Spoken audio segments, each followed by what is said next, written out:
साल के अंत होते होते झगड़ा हो गया है। अब ये दोनों ब्रादरली कंट्री जो हैं, ये आपस में क्यों झगड़े, आज के केस में हम यही चर्चा करने वाले हैं, क्योंकि मुस्लिम ब्रदरहुड की ये लोग अपनी तरफ से कस्में खाया करते थे कि हम लोग तो एकदम साथ हैं, जीसीसी के अंदर एक साथ हैं, दुनिया के लिए हम एकदम मुस्तैद तरीके से खड़े हैं। हमारा इंटरेस्ट इन सबसे ऊपर इस बात को लेकर है कि अगर ये झगड़ लिए तो इसका असर किस पर पड़ेगा। मैं ये जब बात बोल रहा हूं असर किस पर पड़ेगा, इसके पीछे का लॉजिक जान लीजिए। असल मायने में सऊदी अरब ने हाल ही में पाकिस्तान के साथ में एक टाई अप किया हुआ है, और वो टाई अप ये है कि सऊदी अगर युद्ध में जाता है तो पाकिस्तान उसके साथ रहेगा, और पाकिस्तान युद्ध में जाता है तो सऊदी उसके साथ रहेगा। ऐसे में क्या पाकिस्तान सऊदी के साथ जाते जाते यूएई के साथ दुश्मनी मोल ले लेगा? ऐसा मैं क्यों कह रहा हूं, आज से 2 दिन पहले ही यूएई के जो राष्ट्रपति हैं ये पाकिस्तान गए थे और इनको $1 बिलियन का लोन दिया है, कहे कि अकाउंट में डाल के रखो, जरूरत पड़े तो ले लेना। यहां पर यूएई की तरफ से पाकिस्तान के अंदर जिस तरह का इन्वेस्टमेंट है, और तो और पाकिस्तानी जितना भर भर के दुबई के अंदर डले हुए हैं, उन सब के हालात क्या होंगे अगर ये लोग आपस में झगड़ लिए। बड़ा ही विचित्र है, कौन किसका सगा है पता नहीं। अब तक केवल जो पता था वो ये कि शिया मुसलमानों के लिए ईरान है और सुन्नी के लिए सऊदी है, लेकिन सुन्नी मुसलमानों में भी सुन्नियों के 2 दोस्त आपस में सऊदी और यूएई अगर ये भी लड़ लेंगे तो ये तो एक बहुत बड़ी खबर बन जाएगा। और लड़ेंगे ही नहीं भाई, सब गोला बारूद चला देंगे। जो ये तस्वीर आप उठती देख रहे हैं, ये यूएई के ही विमानों, ये यूएई के ही असलहे पर, हथियारों पर सऊदी की तरफ से चलाए गए वेपन्स हैं। अक्सर ये क्लेम इनके ऊपर आया करता था।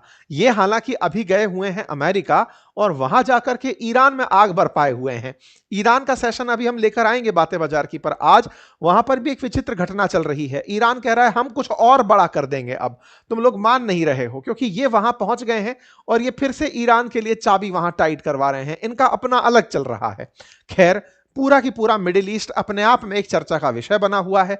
तस्वीरें जो आपके सामने आपको दिखाई दे रही हैं आग लगती हुई, ये उन वाहनों में लगी हुई आग है, ये उन सैन्य उपकरण के साजो सामान में लगी हुई आग है जिसकी चर्चा आज आप और हम कर रहे हैं। अब सवाल यह है, सर कहां झगड़ लिए? बैटलफील्ड क्या था, आपस में लड़ लिए क्या?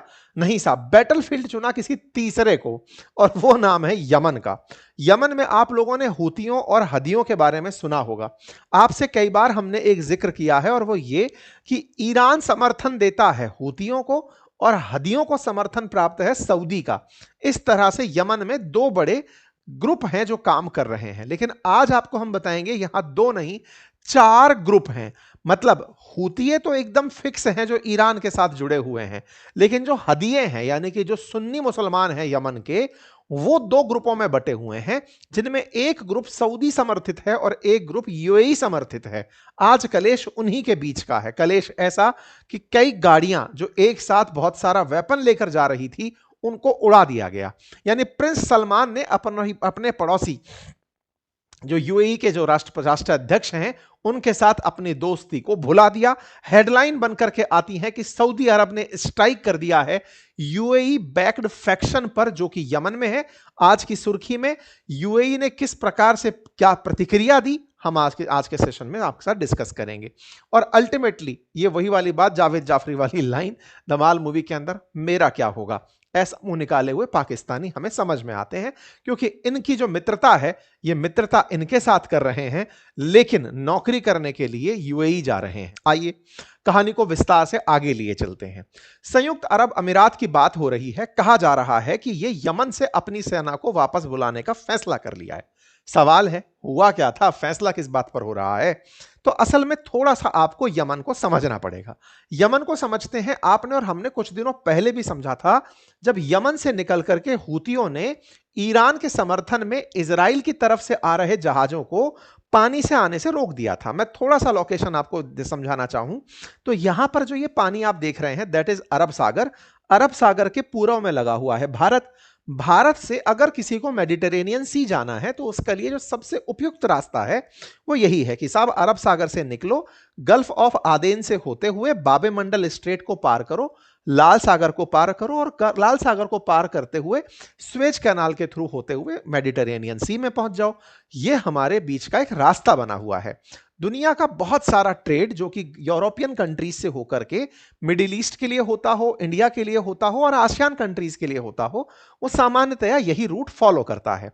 लेकिन जब कुछ दिनों पहले ईरान इजराइल आपस में लड़ रहे थे तो आपने सुना होगा कि यहां से हूतियों ने इस कोने में बैठ करके, हूतिये यानी कि शिया मुसलमान जो यहां पर हूती के नाम से जाने जाते हैं, उन्होंने इस एरिया में बाबे मंडल जो स्ट्रेट है वहां पर जा रहे जहाजों पर खूब सारे बम गोले बरसाए थे, जिससे पूरी तरह ट्रेड बाधित हो गया था। तब आप और हमारे बीच में यमन सुर्खी में आया था। चर्चा यह भी निकली थी कि यमन से भी गोले चलाए गए थे इजराइल को टारगेट करते हुए। हमने उस पर भी कई सेशंस किए। हमने कई सेशन इस पे भी किए कि अमेरिका ने उन जहाजों पर हुए हमले का बदला लेने के लिए यमन में स्ट्राइक करी थी। हमने वो सेशंस भी आप सबसे डिस्कस किए थे। कुल मिलाकर के यमन पर हमले हमने आपसे कई बार डिस्कस किए हैं। आज थोड़ा यमन के आगे की पॉलिटिक्स के बारे में भी डिस्कस करते हैं। असल मायने में यमन के अंदर जिस प्रकार की सरकार है उसे आप इस मैप से समझ सकते हैं। देखिए यहां पर यमन का पूरा कंप्लीट मैप लगाया हुआ है। इस मैप में आपको डिफरेंट डिफरेंट कलर्स से यहां के अलग अलग फैक्शन समझ में आ जाएंगे। मई 2025 तक का कुछ मैप ऐसा था जिस पर अभी फिलहाल हम फोकस इसलिए नहीं करेंगे क्योंकि अब ये बदल चुका है। बदल चुका है मतलब मैप नहीं बदला है, यहां पर प्रभाव क्षेत्र बदल चुका है। ये जो आप कॉर्नर बना हुआ देख रहे हैं, इस कॉर्नर पर कंट्रोल है जिसकी राजधानी सना है। यहां पर जो कंट्रोल है ये है हूती विद्रोहियों का। हूती जो कि यहां की 35% आबादी है यमन की, जो कि शिया मुसलमान है, और ये इस पूरे फैक्शन पर कंट्रोल करके बैठे हैं जो लाल सागर के अंदर चेहरा किए बैठा है। ठीक है, यमन का लगभग 1/3 हिस्सा इनके कंट्रोल में है। यमन का जो बड़ा हिस्सा है जो आप यहां पर हल्के से नीले कलर में देख रहे हैं, यह पूरा हिस्सा सदर्न ट्रांजिशन काउंसिल यानी एसटीसी के कंट्रोल में आता है। अब यह एसटीसी क्या है? एसटीसी असल मायने में यूएई यानी संयुक्त अरब अमीरात, दुबई वाले, अबू धाबी वाले, उनके समर्थन से सुन्नी मुसलमानों का एक समूह है। यह यहां पर नियंत्रण बहुत बड़े हिस्से पर करता है। इन्हीं के नियंत्रण में यहां पर एक शहर है जिसका नाम है अदन। इसी के चलते इस खाड़ी को अदन की खाड़ी कहा जाता है। अदन में तेल के भंडार हैं और बहुत सारी मात्रा में यहां पर तट पर तेल के और भी ऑप्शंस तलाशे जा रहे हैं। अदन की जो लोकेशन है वो इतनी स्ट्रेटेजिकल है कि अगर इस देश में शांति हो तो अदन आने वाले समय के लिए बहुत से देशों की चुनौती बन सकता है, क्योंकि जितने भी जहाज यहां से निकले वो अदन में ही लंगर डालकर खड़े होने लगे। ये पोर्ट ऑफ कॉल के रूप में विकसित किया जा सकता है। लेकिन पोर्ट ऑफ कॉल का बनना ही कौन दे? यहां पर अशांति असल मायने में इन सारे गल्फ देशों की चालाकी है कि यमन में शांति नहीं होनी चाहिए।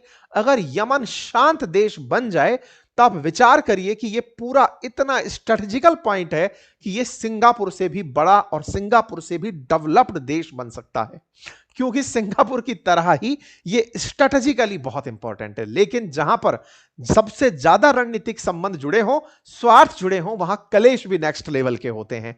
वहां बड़े बड़े लोग उन्हें सरवाइव करने से रोक देना चाहते हैं। यही इस देश के साथ हो रहा है। ऐसे में एसटीसी के अलावा यहां पर एक हल्का सा कलर और आप देखते हैं जो अंतरराष्ट्रीय मान्यता प्राप्त सरकार है। असल में यह वाला जो बॉर्डर है यह सऊदी अरब है, इसके जस्ट उत्तर में सऊदी अरब है, सऊदी अरब के संपर्क में है। इस वाले क्षेत्र को सऊदी का समर्थन प्राप्त है। सऊदी का बॉर्डर यहां पर लगा है। यूएई का कोई बॉर्डर नहीं है, लेकिन यूएई की एसटीसी में पूरी चलती है। साथ ही साथ में हदरामी एलिट फोर्सेस हैं जो अपने आप को एंटी गवर्नमेंट मान करके एक कॉर्नर दबाकर बैठी हैं। हर फैक्शन अपने आप में अपने आप को काबिल मानता है। सबसे बड़ा जो सेक्शन है वो यहां का एसटीसी है, समझिए दुबई के समर्थन वाला सेक्शन है। इसके अलावा दूसरा जो सेक्शन है वो यहां पर अंतरराष्ट्रीय मान्यता प्राप्त सरकार का है, जिसको कि सऊदी का समर्थन है। बवाल किन किन के बीच में है? सना को तो हवा भी नहीं लगी है। सना सुर्खियों में रहा था जब इजराइल के साथ लड़ाई चल रही थी, इजराइल के साथ, अमेरिका के साथ, तब ये हूती चर्चा में आते हैं ईरान के चलते। फिलहाल इनकी कोई चर्चा नहीं है। झगड़ कौन सा हिस्सा लिया? ये वाला हिस्सा। क्यों झगड़ लिया अब उसकी बात सुन लेते हैं। असल मायने में एक जो मैं मई का आपको मैप दिखा रहा हूं उसमें एसटीसी का बहुत ही छोटा एरिया था। ये वाला एरिया आपको दिख रहा है और बड़ा सारा एरिया अंतरराष्ट्रीय सरकार का था। अब आप जो दिसंबर का मैप देख रहे हैं उसमें एसटीसी का इतना बड़ा रेंज है और जो सऊदी द्वारा समर्थित सरकार है वो छोटे से हिस्से में है। यानी कि यूएई के जो द्वारा समर्थन से चलने वाला संगठन है उसका क्षेत्र ज्यादा व्यापक हो गया है और बस यही सबसे बड़ा कलेश है। आप पूछेंगे कि इस कलेश में दोनों लोग झगड़ रहे हैं, इन दोनों में क्या कभी कोई समानताएं थी? बिल्कुल थी। पहले जो 65% मुसलमान है इस क्षेत्र का, वो सुन्नी मुसलमान, वो सऊदी और यूएई से मिलकर के इस यमन के हिस्से पर राज करता था।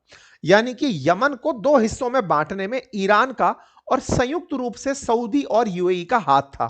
मेजर हिस्सा 65% यूएई और सऊदी के हाथ में था और 35% ईरान के हाथ में था। ये वाला मतलब ईरान के समर्थन से चलता था। लेकिन ये जो बचा हुआ हिस्सा था इसमें ये दो लोग लड़ लिए, यूएई और सऊदी, और ये इनकी जो लड़ाई है ये केवल ताकत की लड़ाई है कि हम में से ज्यादा पावरफुल कौन है। देखो, सब जानते हैं कि सऊदी के पास इस समय जितने भी तेल के निकाले जाने वाले क्षेत्र हैं उनमें सबसे ज्यादा तेल निकाला जा रहा सऊदी के पास है। ज्ञात भंडार में वेनेजुएला के बाद में अगर तेल कहीं सबसे ज्यादा निकल रहा है तो वो फिर सऊदी अरब ही है। पावर भी है, अमेरिका का साथ भी है और सक्षम भी है। ऐसे में सऊदी अपनी आंखों के नीचे से यूएई को इस तरह से आगे बढ़ते हुए नहीं देख सकता।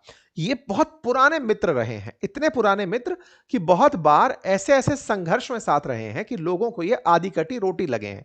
जैसे जब अरब स्प्रिंग हुआ, जब सरकारें पलटी जा रही थी अरब क्षेत्रों में, तब ये दोनों देश डट करके विद्रोहियों का, आंदोलनकारियों का सामना कर रहे थे। इतना तक हुआ कि यमन में जब जब विद्रोह हुए तब ये दोनों साथ मिलकर के हूतियों के खिलाफ युद्ध करे और हदियों का साथ दिए। कुल मिलाकर के इन पूरी प्रक्रियाओं में रिफ्ट होना तब शुरू हुआ जब यहां का एक ग्रुप, जिसे सदर्न ट्रांजिशन काउंसिल कहते हैं, उस सदर्न ट्रांजिशन काउंसिल ने अपना हीरो यूएई को मान लिया। या उल्टा कहिए कि यूएई ने जो कि ये वाला हिस्सा है एसटीसी वाला, इसको अपना समर्थन दे दिया। एसटीसी को मिला समर्थन ही था जिससे सऊदी नाराज हो गया। अब सऊदी की नाराजगी क्या है उसको थोड़ा और डिकोड कर लेते हैं। इन तस्वीरों को अगर आप ध्यान से देखें तो आप समझ पाएंगे कि कुछ तो आग लग रही है। आग कहां लग रही है वो भी दिखाऊंगा, लेकिन फिर से एक बार मैप को देखना इग्नोर मत करिएगा। यह जो आपको दिखाई दे रहा है यह सऊदी नहीं, ईरान समर्थित क्षेत्र है, जिसको हमने कहा था हूती समर्थित क्षेत्र है। ये जो हल्का सा ग्रे कलर क्षेत्र दिखाई दे रहा है ये सऊदी अरब समर्थित क्षेत्र है, और जो ये नीचे वाला क्षेत्र आपको दिखाई दे रहा है ये यूएई समर्थित क्षेत्र है। इन दोनों के बीच में रार है। पावरफुल सऊदी अरब है जो ऊपर बैठा हुआ है, लेकिन वो इतने बड़े क्षेत्र पर खुद को फेल होते हुए कैसे देख ले।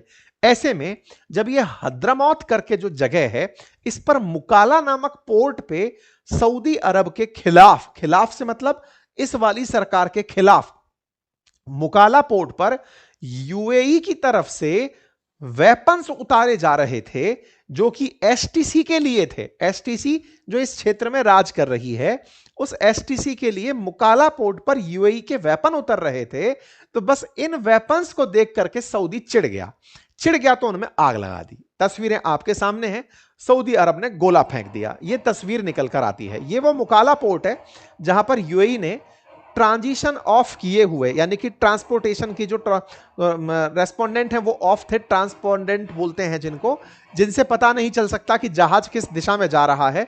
ये जहाज यूएई से निकलकर यहां पहुंचा था। यहां से बड़ी मात्रा में इस प्रकार के आर्मर्ड व्हीकल बाहर निकले। ये आर्मर्ड व्हीकल वो थे जिनमें बड़ी मात्रा में गोला बारूद मौजूद था। आर्मर्ड व्हीकल निकलकर एसटीसी के लिए भेजे जा रहे थे। ये जो गाड़ियां आप चलती हुई देख रहे हैं ये जहाज से उतर रही थी, यूएई से आई थी जहाज में भर करके, और ये जा रही थी एसटीसी के ग्राउंड में। कुछ इस तरह से इन गाड़ियों को इकट्ठा करके रखा जा रहा था। ये गाड़ियां एसटीसी के लिए थी, जबकि यूएई कहता है कि ये मेरी फोर्सेस की गाड़ियां हैं, एसटीसी की मदद के लिए गई हैं। सऊदी ने क्या किया, ये गाड़ियां जहां जाकर खड़ी हुई कुछ इस प्रकार से उन गाड़ियों के ऊपर ही गोला गिरा दिया। ये जो गाड़ियां आपके सामने भेड़ बकरी की तरह खड़ी दिखाई दे रही हैं, जहाज में भर के जो आई थी, इनके ऊपर सऊदी ने कि तुम बेटा इतना असलहा लेकर आए हो एसटीसी की मदद के लिए, मैं इन्हीं को एक बार में उड़ा देता हूं। उड़ा दिया। इनके उड़ाने का औचित्य यह था कि तुम्हारे पास में वेपन होंगे तो तुम हमारी समर्थित सरकार को पलटोगे और उसे गायब कर दोगे। हम तुम्हारे पास वेपन ही नहीं रहने देंगे तो लड़ोगे क्या। सऊदी ने ऐसा कहकर उन्हें ढेर में बदल दिया। ये जो तस्वीरें आप देख रहे हैं, यहां पर आपको आर्मर्ड व्हीकल्स दिखाई दे रहे हैं। आग लगी हुई गाड़ियां दिखाई दे रही हैं, ये सऊदी के द्वारा पलटी हुई गाड़ियां हैं जो मुकाला पोर्ट पर हुई बमबारी के अंदर बर्बाद थी। इनका कहना था कि जहाजों के ट्रांसपोर्ट सिस्टम बंद थे, ट्रैकिंग सिस्टम बंद थे, जिससे यह डाउट हो गया था कि इनमें वेपन जा रहा है और ये यूएई भेज रहा है एसटीसी के लिए, और एसटीसी जो अलगाववादी ग्रुप है जो सरकार को स्थिर नहीं रहने देना चाहता, उसको हम नहीं रहने देंगे। बस यही कारण है कि हमने मुकाला पोर्ट पर गोले बरसा दिए। अब आपको सोचने वाली बात है कि भाई ऐसे कोई भी देश, सऊदी, निकलकर यूएई की गाड़ियों को बर्बाद कर दे रहा है, यूएई के वेपन फोड़ दे रहा है, क्या यूएई को इस पर गुस्सा नहीं आया होगा? बिल्कुल आया होगा। लेकिन बड़ा इंटरेस्टिंग वाकया हुआ क्या, सऊदी एक तरफ गोला फोड़ता है, दूसरी तरफ कहता है हमारा ब्रदरली नेशन ऐसा कर रहा है। हर जगह वो यूएई को अपना ब्रदरली नेशन करके आंसर करता है, हमारा brotherly UAE pursuing Southern Transition Council forces to conduct military operation on southern border of Kingdom in Governorate the Hadramaut and Al Mahara। ये कहना चाहते हैं कि जो हमारा भ्राता है, ब्रादर है, वो ब्रादर एसटीसी की मदद कर रहा है जो सरकार को उखाड़ फेंकने के बारे में प्लान कर रहा है। ऐसे में हमने उसको उखाड़ दिया है। यहां पर बार बार ब्रादर ब्रादर बोल करके ब्रादरली यूएई के करके उनके गोले फोड़ डाले। यूएई ने हालांकि इनकार किया, कहा कि ये हथियार हमने किसी को दिए नहीं थे, ये हमारी ही फोर्सेस के लिए थे, हमारे सैन्य वाहन थे और हम अपने वाहनों को वहां पर लेकर गए थे। यूएई की तरफ से स्पष्टीकरण आया। क्या यूएई इस बात पर आग बबूला हुआ? आंसर है नहीं। यूएई बड़ा ही स्मार्ट है। ये वो वाला देश है जो समझता है कि युद्ध करने से पैसा बर्बाद होता है। इसे तो असल मायने में अपने पोर्ट्स को डेवलप करना है। जिस तरह से अल जलेब पोर्ट इनका चल रहा है, यूएई चाहता ही नहीं है कि अदन का भी डेवलप हो, यूएई चाहता ही नहीं है कि सना में कोई विकास हो, सारा की सारा ट्रांसपोर्टेशन वाया दुबई हो। यही यूएई की चाहत है। वो युद्ध में उलझना ही नहीं चाहता, वो तो बस इन्हें स्थिर नहीं होने देना चाहता। ऐसे में सऊदी के द्वारा जैसे ही प्रतिक्रिया आई, यूएई ने कहा हम तो कुछ कर ही नहीं रहे थे, आपको बुरा लगा, हम आगे नहीं करेंगे। ऐसा करके यूएई खट से पीछे हट गया। यानी कि यूएई ने यमन के साथ चल रही डिफेंस डील रद्द कर दी। एक आसान भाषा में जवाब दिया जाए तो सऊदी यूएई को यहां पर डांट कर चुप कराने में कामयाब हुआ। लेकिन क्या वाकई में यूएई ने ऐसा करके समझदारी की या फिर वो अपना प्रभाव खो दिया? आंसर है, देखिए, कुल जमा अर्थ तो सारा एसटीसी के पास में है। एसटीसी तक वेपन वो किसी और तरीके से भी पहुंचा देगा, लेकिन अगर वो युद्ध में उलझ गया सऊदी के साथ में तो अपना बहुत सारा नुकसान करा लेगा। वो अपना बहुत सारा नुकसान नहीं चाहता। अस्थिरता करने के लिए वो इनडायरेक्टली वेपन भेजता रहेगा और यहां पर अस्थिरता पनपाता रहेगा। यमन सेपरेटिस्ट ग्रुप ने, जिसने हाल ही में पूरे सदर्न क्षेत्र पर कंट्रोल स्थापित कर लिया है, ये एसटीसी आने वाले टाइम में सऊदी समर्थित सरकार को टिकने भी नहीं देगी। और इसी के चलते यूएई चुप मार करके पीछे हट गया कि ठीक है, हम पीछे हैं, हद्रामौत में आपने हमला किया, मुकाला में हमें बर्दाश्त है, सब ठीक है। कुल मिलाकर शांति ही शांति देखने को मिली। क्या यह शांति परमानेंट होगी? ये तो आने वाला समय बताएगा, क्योंकि जिस तरह से अंतरराष्ट्रीय स्तर पर यूएई से प्रतिक्रिया की उम्मीद की जा रही है, कुछ आप जैसे और हम जैसे लोग बार बार यूएई से अगर यही पूछते रहे कि क्या यार तुम पिट के चुप बैठ गए, ये वाली वो बातें हैं जो हो सकता है इन्हें भड़का दें। आप कहेंगे नहीं सर, भड़केंगे नहीं। भड़केंगे नहीं तो लड़ क्यों लिए? हमसे थोड़ी पूछे थे गोला चलाने के लिए, लेकिन चला दिए। कोई तो भड़काया ही होगा ना कि यूएई सर आपके खिलाफ इस तरह की काम कर रहा है। इसका मतलब बीज तो बोया जा चुका है। अगर ये बीज बुआ है तो इसके फिर मायने भी होंगे। मायने क्या होंगे? सऊदी और यूएई अगर आपस में झगड़ते हैं तो इससे अस्थिरता का माहौल बनेगा। हमको क्या, हमको केवल इतना कि गल्फ से तेल बाहर आते रहना चाहिए, क्योंकि ये झगड़ते हैं तो तेल महंगा होने लगता है, झगड़ना नहीं है। खैर जो भी है, हमारा तो असल इंटरेस्ट इस बात पर है पाकिस्तानी किस तरफ से बात करेंगे। एक तरफ सऊदी के साथ रहकर डिफेंस डील की बात करते हैं और यूएई के अंदर रह करके उनसे मदद लेते हैं। ऐसे में सबके स्टैंड क्या होंगे? कतर जो सबका पंच है, वो सबको फिर से शांति की दरखास्त कर रहा है कि शांत रहिए। यूएई अपनी तरफ से स्पष्टीकरण दे रहा है। पाकिस्तान ऑल इज वेल कह रहा है, क्योंकि इसे पता है कि अगर एक तरफ से भी इसने किसी का साथ दिया, ये दूसरी तरफ से बजा दिया जाएगा। क्योंकि हाल ही में यूएई ने इन्हें 1 बिलियन डॉलर का, क्योंकि हर बार ये पक्षी मरवाने के लिए बुलवाते हैं, इस बार भी जब ये पहुंचे थे ऑफिशियल विजिट पर यूएई के प्रेसिडेंट, तो इनको $1 बिलियन के आसपास का डिपॉजिट देकर चले आए कि तुम इसे यूज करते रहना मान करके। पाकिस्तान ने अपने आप को प्रस्तुत कर रखा है गल्फ नेशंस के बीच में कि आओ और हमारे यहां पर चिड़िया मारो। चिड़िया मारने के लिए इन लोगों को बुलाया जाता है और इस तरह की मेहमानबाजी करके ये इनसे बढ़िया पैसा वसूल लेते हैं। खैर, कुल मिलाकर हमारा तो उद्देश्य इतना ही जानना है कि यूएई और सऊदी झगड़ते हैं तो पाकिस्तान किसका साथ देगा, भारत को किसके साथ फायदा होगा, यमन की अस्थिरता भारत के लिए कितनी नुकसानदायक है। अब इन बातों को अगर भारत तक ले आते हैं तो केवल इतना सा अर्थ है, ये दोनों झगड़ेंगे, तेल हमारे लिए महंगा होगा, महंगाई हमारी बढ़ेगी। दूसरा, यमन में अस्थिरता होगी, बाब मंडल स्टेट प्रभावित होगा, हमारा एक्सपोर्ट बाधित होगा। हमारे लिए अच्छा क्या है? हमारे लिए अच्छा है सर्वे भवन्तु सुखीन, सर्वे भवन्तु निरामया, सब शांति से रहो, क्योंकि यहां आई हुई अशांति भारत के लिए भी नुकसान का सौदा बनती है। ठीक है साहब, फिलहाल के लिए इतना ही।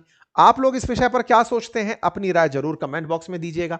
चैनल पर नए हैं तो सब्सक्राइब कर लीजिए। और हां, फिर से मैं याद दिला दूं, ईयर एंड सेल चल रही है हमारे एप्लीकेशंस बातें बाजार की और अपनी पाठशाला पर जाकर कोर्सेज का लाभ ले लीजिए। आज आखिरी दिन है, पहले ही नव वर्ष की आपको बहुत सारी शुभकामनाएं।